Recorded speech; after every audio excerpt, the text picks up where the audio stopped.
দীর্ঘ ৭ বছর পর প্রাক্তন হাজবেন্ডকে অপারেশন থিয়েটারে দেখে চমকে উঠল অহমি। বিস্ময়কর চোখে অপারেশন থিয়েটার রুমে থাকা দরজার কাঁচ ভেদ করে মুখে অক্সিজেন মাস্ক পরা নিথরভাবে শুয়ে থাকা শেহরিশের দিকে তাকালো অহমি। দীর্ঘ সময়ের পর যে শেহরিশকে এভাবে দেখবে কখনো ভাবতে পারেনি অহমি। শেহরিশের সুখের জন্যই তো তাকে ছেড়ে পালিয়ে গিয়েছিল এক অন্য দুনিয়ায়, যেখানে না থাকবে শেহরিশ আর না থাকবে কোনো কষ্ট, দুঃখ, যেখানে থাকবে একটু শান্তি পাওয়ার আশা আর একটা নতুন জীবন। যেথায় থাকবে অহমি, রিশমি, সেথায় শেহরিশ নামক কেউ থাকবে না। অহমির হাত পা প্রচুর রকমভাবে কাঁপছে। অপারেশন থিয়েটারের দিকে এগোনো কঠিন হয়ে পড়েছে অহমির। কিন্তু যে করেই হোক আজ যে তাকে নিজের হাতে শেহরিশের অপারেশন করতে হবে। এদিকে অপারেশন থিয়েটারে কিছু দূরেই দাঁড়িয়ে অহমের পরিবার আর শেহরিশের পরিবার। সকলের মুখে চিন্তার ছাপ। মিসেস রিহিয়া কান্না করতে করতে একদম ভেঙে পড়েছেন। এত বছর ছেলেটা কষ্ট পেয়ে এসেছে আর আজও কষ্টই পেয়ে যাচ্ছে। কাঁধে কারো স্পর্শ পেতে বিদ্যুতের গতিতে চমকে উঠল অহমি। চোখ দুটো, ঠোঁট দুটো সমন্বয়ে কাঁপছে তার। প্রতিনিয়ত ঘামছে সে। এদিকে অহমিকে এভাবে রিয়্যাক্ট করতে দেখে অবাক হলো নীরা। কপালে ভাঁজ ফেলে বলে উঠল, ম্যাম, আর ইউ ওকে? কপালে ভাঁজ ফেলে নীরার কথায় ধ্যান ভাঙল অহমির।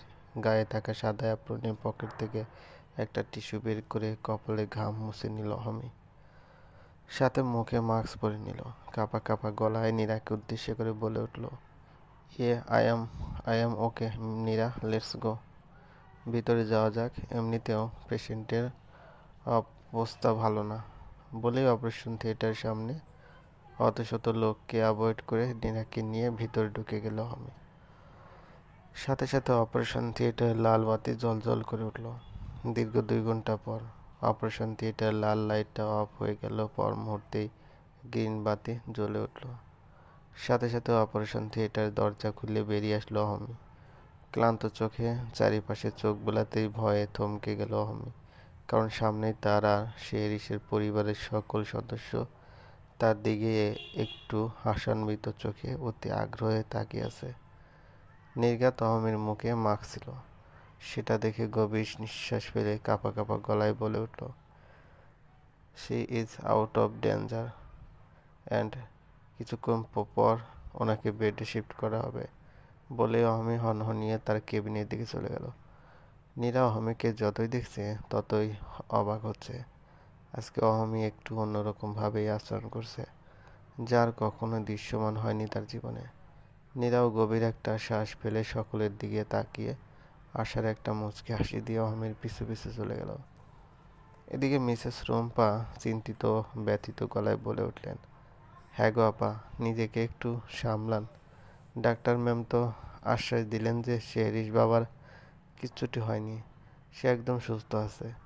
আপনি আর অযথাই চিন্তা করবেন না। চলুন সবাই খেয়ে নিন। কেউ তো গত ২৪ ঘন্টা ধরে মুখে একটি দানাও দেননি।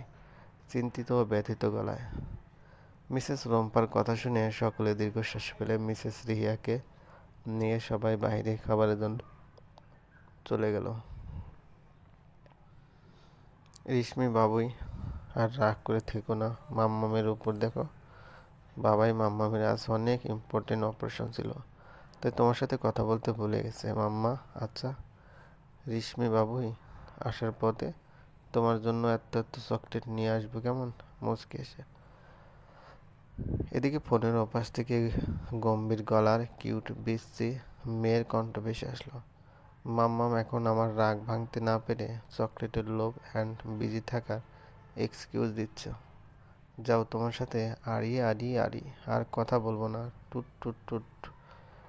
রিশমি গম্ভীর গলায় কথাটা বলে ফোনটা কেটে দিল। ফোন কাটার শব্দ পেয়ে কান থেকে ফোনটা নামিয়ে নিল অহমি। যাহ বাবা, কেটে দিল। উফ, এই মেয়েটাও না, কল দিতে দেরি হলে রাগ, কল রিসিভ করতে দেরি হলে রাগ, তার কথা মতো না চললে রাগ। উফ, মাঝে মাঝে আমার ডাউট হয় ওর এত রাগ যে কোত্থেকে হলো। ঠিক একদম ওর পাপা। বলতে গিয়ে থেমে গেল অহমি। চোখে হাজারো কষ্ট ধরা দিল।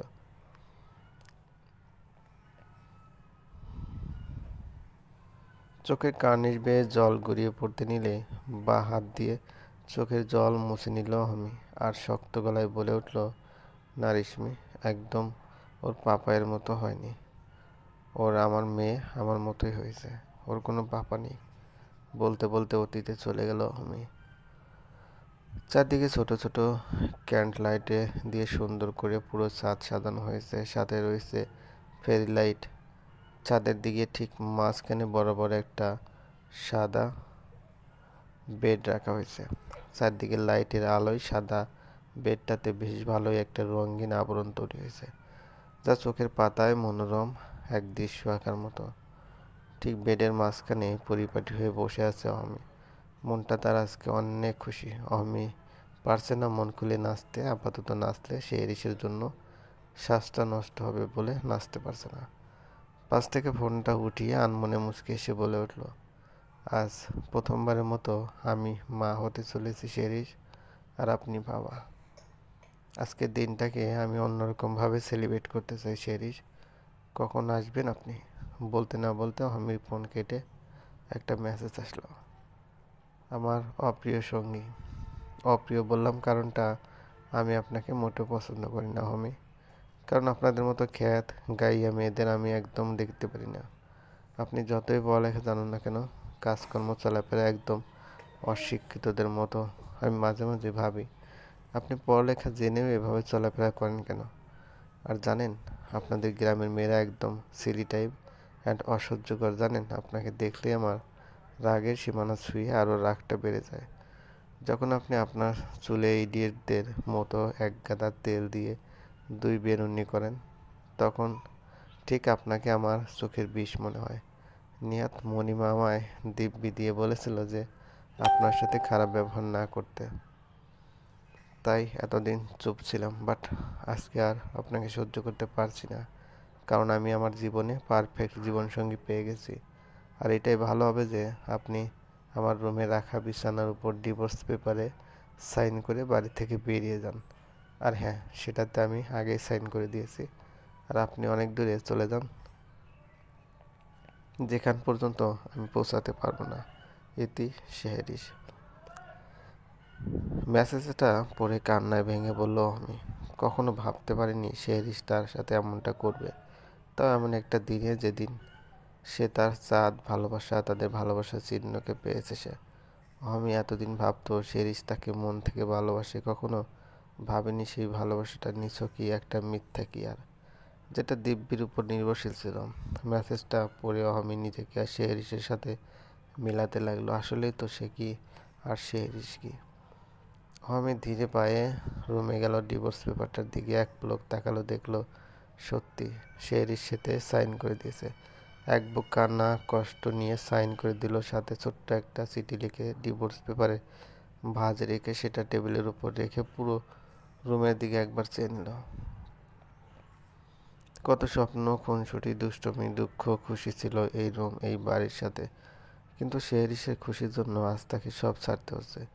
ভাবতেই তাচ্ছিল্য হেসে বেরিয়ে এলো অহমি চৌধুরী বাড়ি থেকে। সাথে সাথে অহমির নামের পাশ থেকে চৌধুরী শব্দটা উঠে গেল। অহমি শুধুই বর্তমানে অহমি শিকদার। বাড়ি থেকে বেরিয়েই একবার পিছু ঘুরে বাড়িটার দিকে তাকালো। রাত হওয়াতে নিস্তব্ধ প্রহরীর রাজপ্রাসাদের মতো লাগছে বাড়িটাকে। অহমি চারে চোখের জল মুছে ঠোঁটে হালকা হাসি ফুটিয়ে পেটে হাত দিয়ে বলে উঠল, আমি গাইয়া খ্যাত, কিন্তু বাবুই পাখি বিশ্বাস করো, কেউ তোকে এই কথা বলার সুযোগ দিব না কখনো। তোকে সময়ের সাথে সাথে বেস্ট করে তুলবো, কখন তোকে কেউ খ্যাত বলবে সেটা সুযোগ দেব না। বলেই আমি বাড়িটার দিকে এক পলক তাকিয়ে ঘুরে হাঁটা ধরল। নীরার ডাকে অতীত থেকে বেরিয়ে এলো আমি। চোখের কোণের জলটুকু মুছে নাক টেনে নিজেকে শান্ত করলো। নীরা গলা খাঁকড়ে দিয়ে বলে উঠল, ম্যাম, আর ইউ ওকে? আজ আপনি একটু ভিন্ন রকম আচরণ করছেন। ইভেন লক্ষ্য করছি ওই পেশেন্টটার অপারেশন করতে গিয়ে আপনার হাত কাঁপছিল, যা এই প্রথম হয়েছে বা দেখেছি। আর ম্যাম, আপনি কাঁদছিলেন। অহমি কি বলবে ভেবে না পেয়ে ইতস্ত বোধ করে বলল উঠল, ওই রিশমির কথা মনে পড়ছিল, তাই আর কি। আব আব তুমি কি কিছু বলবে? ম্যাম, আসলে পেশেন্টের মা বাবা অ্যান্ড রিলেটিভসরা আপনার সাথে কথা বলতে চান। মুহূর্তেই অমিত দাঁড়িয়ে গেল। যে অতীতের থেকে এতদিন ছুটছিল, সে অতিথি আজ তার এত সন্নিকটে অহমি ভয়ে ঘামতে লাগলো।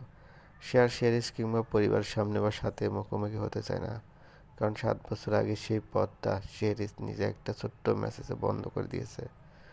চলবে।